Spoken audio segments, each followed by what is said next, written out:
Every year, millions of people from all over the world gather around the shrine of the third Shia Imam. The number of the participants last year was over 20 million people. 20 million people walking over 100 kilometers in the unbearable coldness of the desert. Children, women, the elderly, and even the disabled ones. There must be a mystery behind this enthusiasm. Who is the one whose shrine is so loved after 1,400 years? What motivates people to do so? The situation in the Islamic world was such that the wrong, in an Islamic disguise, was ruling over the country and the people. There has always been right and wrong, but you see wars when the wrong wants the right to conform. Now this has happened and the right needs to make a decision.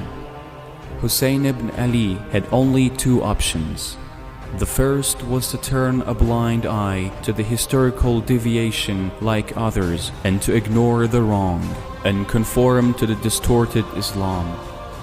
Second was to reject the wrong at any cost and expose this deviation for the rest of the time. Hussein ibn Ali went for the second option.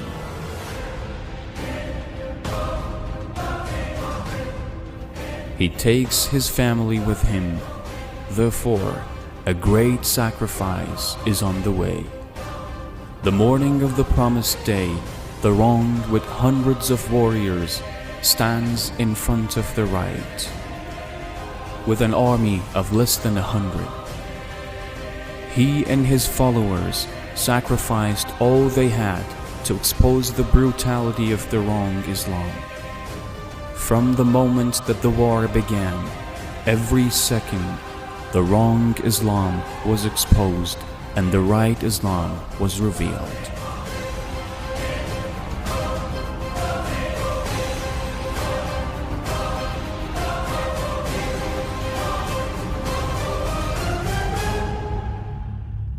They blocked the water on Hussein and his children. When he asked for water for his 6-month-old infant, they responded with a sharp arrow. He asked them for a prayer's break. They attacked his warriors while praying. The water bearer of his army was thirsty until the last moment. He sent his own son before others for fighting. His companions and fighters were killed one by one until Hussein was left alone. His oppressed voice has echoed throughout history when he called, "Is there anyone to help me? Is there anyone to help me?" And now it was the time to sacrifice himself for the sake of freedom from oppression.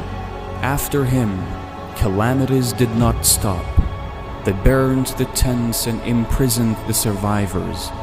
This was just a portion of what Imam Hussein, had to bear to reveal the truth and astonished the world.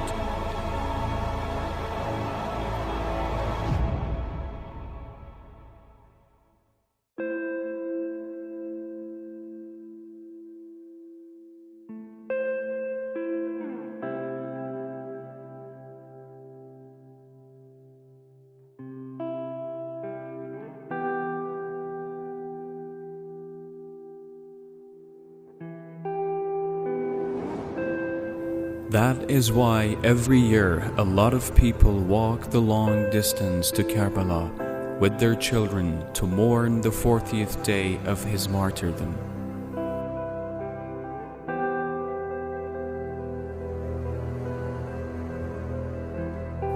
And that was what Hussein went through in order to revive the truth. Had this not happened, history would have lost the last path to salvation. One may wonder why non-Muslims joined the 20 million man march for paying tribute to the reviver of the true Islam.